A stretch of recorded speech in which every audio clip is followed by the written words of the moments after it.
Twongeye kubaha ikaze mu mwanya wacu bakunzi batundukana muri mpande zine z'isi. Ikaze muri no mukuru no mwanya aho tugiye kubabwira amakuru ajyanye n'intambara y'iko irahuza igihugu cy'Uburusiya na Ukraine. Muri no nkuru tugiye gukora inkuru gusa ivuga ku ntambara iriko ihuza Uburusiya n'igihugu cya Ukraine. Tugiye kubabwira ido n'ido y'uko ibintu byifashe muri kino gihe ndetse n'ibiko biravugwa ku mpande zose. Kaze turusere kugira sabone cyangwa kugira subscribe bakoresha ururimi rw'icyongereza kugira ngo tuze muracikwa n'ibiganiro ndetse n'amakuru atohoje neza aca kuri channel yacu. Kaze turabaha ikaze rero kandi tugende gutangura rero neza amakuru yacu no musi yahereye mu gace ka Donbas region n'ubundi ndetse agace ka Donbas region rero nkuko tuguma tubibutsa kagizwe n'intara zine zikuru nayo n'intara ya Mariupol ndetse n'intara ya Crimea n'intara ya Luhansk na Republic Donetsk. Izi nizo ntara zine zose zigize agace ka Donbas region muri rusange. Aka gace rero ka Donbas region niko karaberamo imigwano aho Uburusiya bushaka gufata kano gace kose ka Donbas region kuko Uburusiya buvuga ko ugomba gukinga abanyagihugu baho basanzwe na cyane bavuga ururimi rw'ikirusiya na cyane nubwo abanya-Ukraine bose muri rusange basanzwe basa naho bavuga ururimi rw'ikirusiya, ariko by'umwihariko kano gace ka Donbas region ko kavuga 100% ururimi rw'ikirusiya, aho rero ubundi buce byose ibindi bice bisigaye bya Ukraine baravuga ururimi rw'ikirusiya ariko si nk'ikirusiya neza, ni hakujya kw'ikirundi no mu Rwanda naho bavuga ibindi bice ikirusiya ariko si kirusiya neza 100%. Ariko rero kano gace ka Donbas region koko muri rusange kavuga ururimi rw'ikirusiya 100%. Rero bikaba ari byo byatumye Perezida Vladimir Putin ngo ashaka ko kano gace n'ubundi kosubira ku Rusiya ngo avuga ko n'ubundi ari Uburusiya mu bundi. Rero bikaba ari byo byatumye atanguza hino ntambara kugira ngo agarure kano gace mu gihugu cy'Uburusiya. Ariko rero sivyo gusa byatumye atanguza iyi ntambara, ubwo intambara ngo yitanguje kubera ngo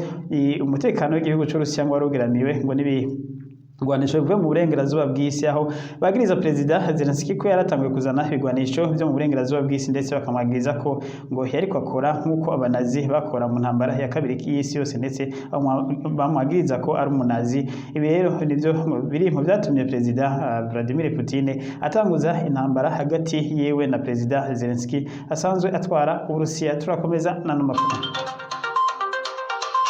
Amakuru no musi rero uko byifashe uno musi muri kare ya gace rero ka Donbas region, intambara ziriko zirabandanya ziriko zirabera mu gace ka Donetsk ndetse ziriko zirabera n'ahandi hitwa Luhansk, aho rero tuno duce twose ari two twanyuma dusigaye kugira ngo Uburusiya bushobore gukrotira kano gace kose ka Donetsk nako kano gace kose ka Donbas region. Rero intambara zirakomeye cyane gose aho amaburende ibiki bifaru ndetse n'indege za gisirikare ziriko zirakora muri kano gace kugira ngo Abarusiya babandanye bashobore kuba bokontrola kano gace.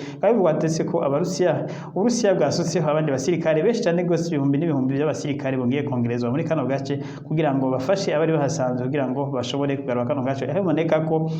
bibandanije nkuko bimeze uno munsi ko bimeze kano gace atanindwi imwe isigaye gusa kataguye kose mu minwe y'igihugu cy'Uburusiya, aho Uburusiya bukontrola kugira ngo ibice 70% mu gihe igihugu cya Ukraine gisigaje muri kano gace ka Donbas region ngo kigenzura ibice 30%. Ibiro bikaba byumvikana ko igihugu Uburusiya kiko kiradomina muri ntambara gishobora umwanya gufata kano gace kose ka Donbas region muri rusange.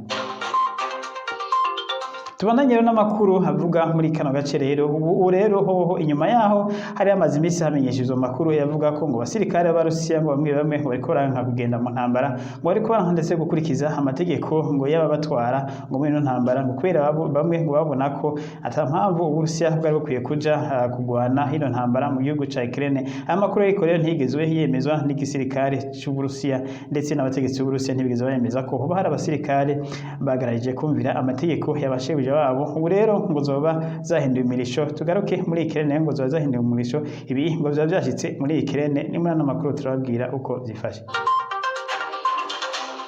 Muti rero muri Ukraine kwa Zelensky byahinduye imirisho gute ko abasirikare biwe bamaze imisi bariko ngo baraba ku rugamba ari benshi cyane gose, ndetse bwiwe Perezida Zelensky akaba yabyemereye aho yavuze ko muri kano gace ka Donbas region ngo hapfira nibura abasirikare 200 ku munsi mu gihe ngo 500 bakomereka kubera ibitero bikomeye cyane gose igisirikare cy'Uburusiya kiriko kiragaba ku ngabo ziwe. Ngo rero mu gisirikare ca Ukraine ca Perezida Zelensky ngo harimo abasirikare bamwe ndetse abategetsi mu gisirikare ba generale ngo babona ko Perezida Perezida Zelensky asa n'uriko aragurisha igihugu ndetse ngo ko yoba ariko arata igihugu mu manga, ndetse ngo bamwe muri abasirikare b'abagenerale ngo bariko bamwagiriza ko Perezida Zelensky ngo ariko arashaka kwamamara mu makungu ngo kubw'ikiguzi c'amaraso y'abanya-Ukraine ngo ariko arameneka, uko biboneka ko Zelensky yahamenyesheje ko adashaka ibiganiro, ndetse ibiganiro na Perezida Vladimir Putin, aho Perezida Zelensky yashizeho ibintu by'amategeko cyangwa amakondisiyo asaba kugira ngo ibiganiro bibe hagati yiwe na Perezida Vladimir Putin, mu gihe Perezida Vladimir Putin wewe ngo yanse kubonana na Perezida Zelensky mu gihe Perezida Zelensky yoba agishaka ko hariho ibyo abanza kumwemerera imbere y'uko babonana. Ibi rero Perezida Vladimir Putin akaba yaranse, ndetse akaba ibyo Perezida Zelensky yasaba Perezida Vladimir Putin wewe akaba yaranase no kubyishura ko Perezida Vladimir Putin wewe yamenyesheje ko ico gusa ashize imbere ari uko intambara yatanguje special operation yatanguje igihugu ca Ukraine bizohagarara, ari uko Uburusiya bushitse ku ntumbero hicatumye gutanguza iyi special operation mu gihugu ca Ukraine. Tukivuga rero ivyo basirikare ba Ukraine ngo boba batanguye guhumuka, ibi byamenyeshejwe n'ubutasi bwa Belarusi. Perezida Lukashenko akaba ari yamenyesheje ibi mu kiganiro yagiranye n'abanyamakuru ku munsi w'ejo, aho yavuze ko ubutasi bwe afise amakuru y'iperereza giwe ko hari abasirikare benshi, ndetse ngo n'abategetsi mu gisirikare ca Perezida Zelensky ngo bashaka kuba, ndetse ngo bashobora no kumukubita kudeta umwanya n'umwanya wari wose, ngo kubera ko babona ko ariko arabasuka mu ntambara, ngo kandi intambara batabona ko bazogwana ngo batsinde, ngo cyane cyane ko bariko baragwana ku kiguzi cyo kwamamaza ibihugu by'Uburayi, ndetse ngo ibihugu by'Uburayi akaba ari byo biriko birahungukira, cyane cyane ko byo biterera gusa ibigwanisho biri kure ibihugu byabo ataco biriko birakogwa ko, ariko intambara ikabandanya isenyura igihugu ca Ukraine, ndetse ikabandanya yica n'abanya-Ukraine. Ibi rero ngo nivyo byashegese bamwe mu basirikare bakuru, bakaba babona ko Perezida Zelensky ariko arahindwa n'ibihugu by'uburengero bw'isi, ahubwo yarakwiye kuba yaratoye inyisho, ndetse inyisho ya diplomasi, aho kwirinda kuja mu ntambara n'igihugu c'Uburusiya, na cyane cyane ko abo bamwe bamwagiriza ko abasirikare benshi bariko barapfa ku gushinata kwa Zelensky, ndetse ngo no gushaka kwamamara kwiwe kwa Zelensky ngo no kwerekana ko akomeye ahambaye ku bw'ikiguzi c'amaraso y'abanya-Ukraine. Ikinyamakuru rero Telegram ndetse n'ikinyamakuru Gravitas byose bihuriza ku nkuru imwe ivuga amakuru yo muri Ukraine. Iyi nkuru rero ivuga ko Perezida Zelensky nyene yoba ariko ashaka kwamamara ku bw'ikiguzi c'amaraso y'abanya-Ukraine, ndetse ngo Perezida Zelensky ngo yoba yarashoye abanyagihugu benshi cyane gose muri intambara, ngo cyane cyane abanyagihugu batari bafise ubunaribonye mu gisirikare, ngo hari abavuga nk'abanyeshuri mu mashuri ya kaminuza ndetse n'amashuri yisumbuye, ndetse ngo akaba yarabahimirije cyane gose kugwanira mu gihugu cabo, babwira ko igihugu bigomba kunyagwa ngo bazosigara ata gihugu bafise. Ibi rero ngo bikaba byaratumye benshi bumva cyane gose ko bakwiye kuja kugwana, ariko rero akwarungika kugwana batafise bunaribonye mu ntambara, kandi bagiye guhangana igisirikare ndetse ngo atari igisirikare gisanzwe ku isi, ari igisirikare gisanzwe bikomeye cyane gose nk'igisirikare c'Uburusiya. Aha rero bano banyeshuri baragiye kugwana, ndetse rero bamaze gupfa rero benshi cyane gose bakaba ari abasivili bamaze gupfira mu intambara, ariko bagapfa ari abasirikare bafashe ibigwanisho, mu gihe Perezida Zelensky yabakangurira ko bagomba kugwanira igihugu cabo, nabo rero bagahita bavyumva n'ingoga bagafata ibigwanisho baza guhangana rero n'abasirikare bafise unaribonye mu ntambara. Rero ngo benshi rero nibo bariko barafira mu intambara. Ibi rero bikaba ari byo ngo bitume abasirikare bamwe bariko bashaka gumoka kuri Perezida Zelensky, bafatira ko kuko Perezida Zelensky babona ko ngo imigambi yafise yo kurondera inyishu y'iki kibazo, ngo ahubwo aguma yumviriza ivyo Uburayi buvuga ndetse na Amerika izivuga, ngo aho kwiyumvira wewe ubwiwe uko yotora inyishu ya kino kibazo, ngo ategereza amategeko avuye mu Burayi ndetse ngo navuye muri Amerika, ngo nivyo yumviriza maze akaba ari byo akorera ko bavuze ngo bavuga ngo genda iburyo akagenda iburyo, bavuga ngo gende ibubafu akagenda ibubafu. Ibi rero ngo vyamaze kurambira abasirikare bamwe. Aya makuru rero y'ibinyamakuru byose biri Gravitas ndetse na Telegram ushobora kubibona, ni inkuru banditse muri iyi ndwi, aho baciye ku mayange ibiriko biraba muri intambara, aho bavuga uko bigwanisho Perezida Zelensky abironka ndetse nuko abikoresha, ndetse bakaba ngo banamwizeza ko igihugu ciwe gishobora gutsinda intambara uko vyagenda kose, ngo Uburusiya buzotinda ugahera ugacika intege, ngo maze bagatsinda intambara ngo cyane cyane ko ibihugu byamwizeje bino bihugu by'Uburayi ndetse na Amerika bamwizeje ko igihugu ciwe cose uko cosambuka cose ngo afise amahera ngo batekanije amahera yo kongera kubaka igihugu ca Ukraine ngo nubwo coba casambutse cose ngo ariko Ukraine ngo wariko Zelensky ngo kazotsinda intambara ngo maze ngo akaba icamamare kw'isi ko yatsinze igihugu gikomeye cyane nk'Uburusiya wakagikoza isoni ndetse wakagisubiza hasi cyane gose. Rero ngo vyoba ari vyo Perezida Zelensky yishimikije ko afise ingufu zikomeye cyane gose z'Uburayi ndetse na Amerika ko uko vyagenda kose ashobora kuzoshira hasi Perezida Vladimir Putin maze ngo igihugu ciwe kigasubira kwigenga. Ni mu gihe Perezida Zelensky amenyesha ko uko vyagenda kose atazokwemera ko n'imetero imwe igihugu ca Ukraine ngo itwagwa n'igihugu c'Uburusiya, nubwo biri uko amaze kwemera ko igihugu c'Uburusiya kimaze gufata ibice 20% by'igihugu ca Ukraine. Turabandanya n'aya makuru. Muri aya makuru rero havuga ya bino binyamakuru berekana ko Perezida Zelensky kubwiwe ubu ngo nawe nyene ubwiwe ntazi neza uko intambara izohera ndetse ngo ntabona nuko nazoyivamo ngo nubwo ngo ubona ko yaja ngaho akavuga nyene asa n'uwishigikiye cyane gose ngo ariko ngo nubwo yishigikiye cyane gose ngo biraboneka ko kurundi ruhande ngo afise ubwoba ndetse ngo afise n'igitutu kuri we ngo kuko nawe ubwiwe ntabona uko ino ntambara izoyivamo ngo cyane ko abasirikare bariko baramuhira ko ku rugamba kuko bariko barapfa benshi cyane gose n'izo ntara ngo cyane ko atabuzi neza cyane gose ko Uburusiya bushobora guhagararira muri kano gace ka Donbas region aho bivuga ko Uburusiya bushobora ndetse no gutera ibindi bice cyane twibutse ko Perezida Vladimir Putin yongeye kumenyesha ko kubera ibigwanisho bikomeye cyane biko birahabwa Ukraine amarokete ariko arahabwa Ukraine ko Uburusiya uzotagetinga ibindi bice ndetse ibice bivugwa ko byoba ari ibice byo hafi y'umupaka wa Poland aho ariho hasanzwe haca bino bigwanisho zinjira muri Ukraine. Rero hano ngo hashobora kuba ariyo target ikurikira igihugu c'Uburusiya ko Uburusiya bushobora gutangura kuhatera amamisire ndetse n'amabombe ngo rero ibi bikaba byotuma n'ubundi igisirikare ca Ukraine kibura ibigwanisho burundu mu gihe kano gace kuba agace k'intambara ariko gasanzwe gacamo ibigwanisho igihugu ca Ukraine kiriko kirakoresha ubu. Tukivuga rero ivyo bigwanisho nyene bihabwa igihugu ca Ukraine n'ubu congeye kwemererwa ibindi bigwanisho ni mu gihe ku munsi w'ejo nyene Perezida Zelensky yongeye gusaba ko bokongereza ibindi bigwanisho na cyane ko ngo bigwanisho ngo biriko birabahera. Twibutse ko hari bigwanisho byinshi Urusiya bwagiye buraturira bitarashika no ku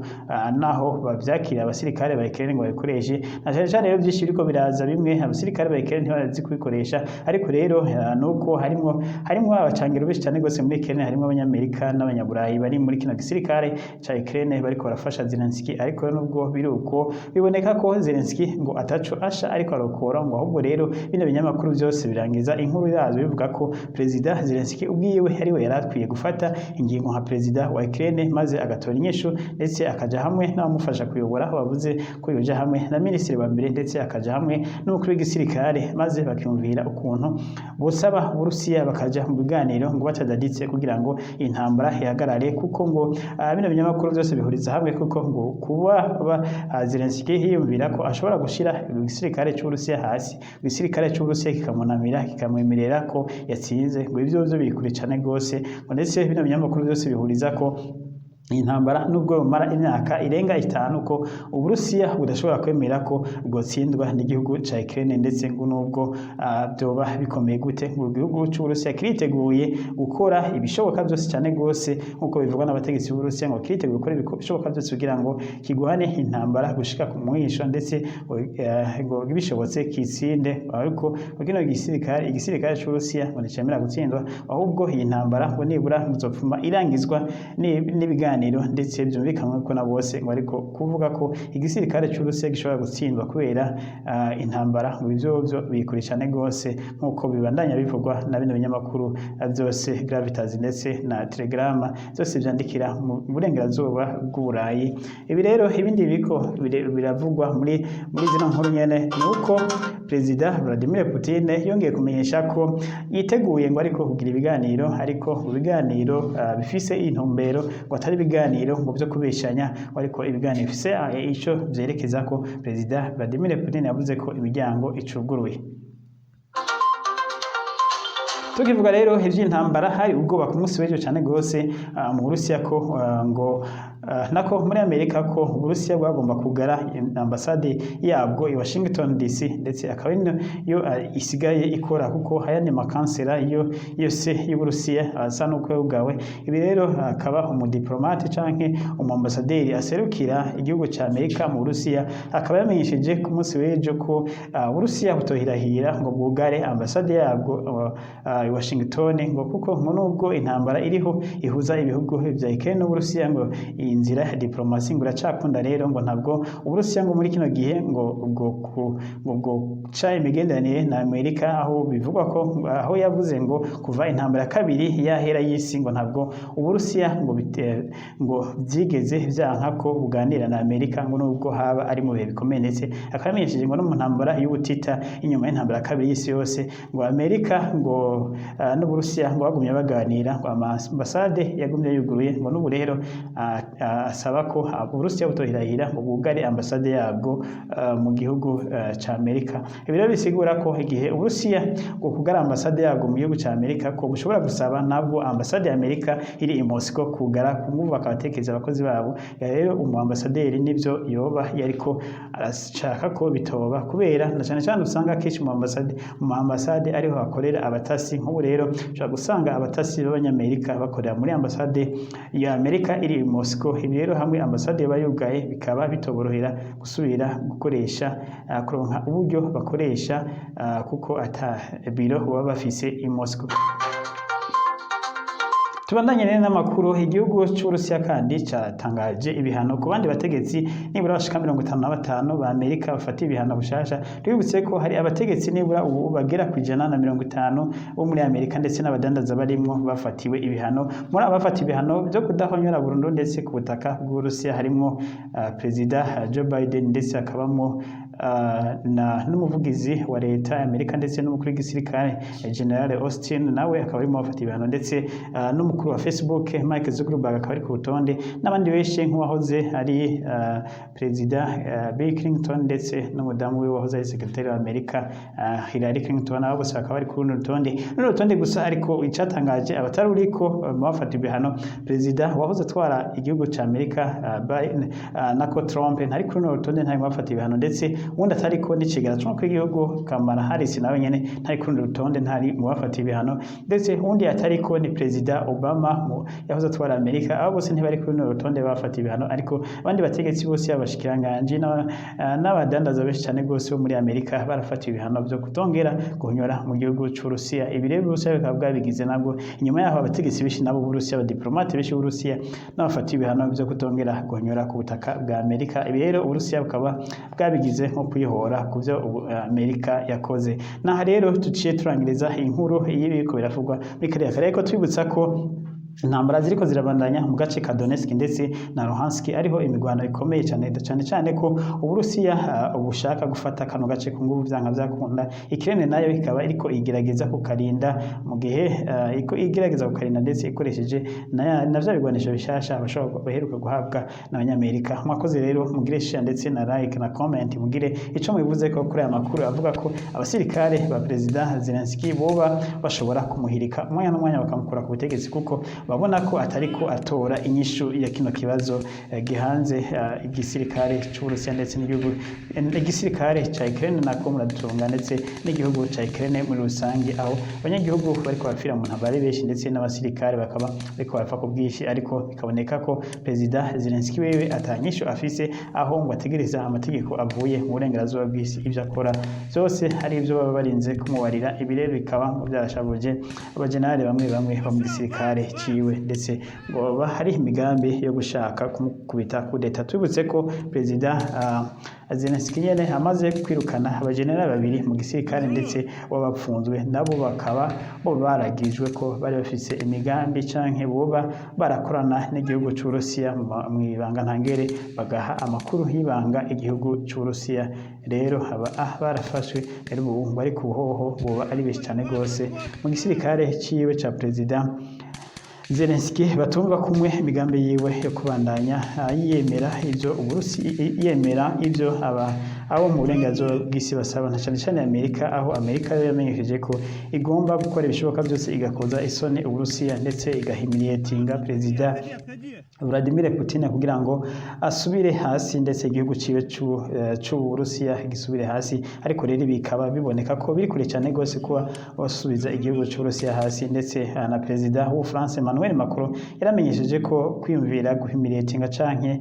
gucisha bugufi Perezida Vladimir Putin ko atanyishu ikibazo bizotanga, ahubwo bishobora gukomeza ikibazo kuko Uburusiya butazokwemera ko busuzugurwa ngo busubizwe hasi, na cyane cyane ko bufise inguvu zose zikomeye mu bya gisirikare yaba n'amabombe ya nucleaire ko bashobora gukoresha n'ibindi umuntu atari yiteze mu gihe babona ko bariko barasuzugurwa birenze. Naha rero turangije aya makuru tubibutsa nyine kugira sabone canke kugira subscribe ndetse no gusharinga na like na comment no kugira ico muvuze kuri izo nkuru ya makuru. Turabandanye rero hanyuma turaza kubatohoreza andi makuru uko biza kuba bimeze mu yandi masaha. Mukomeze kugumana natwe ibihe byose turi kumwe namwe kugira tubatohoreze amakuru meza yizewe. Mwakoze.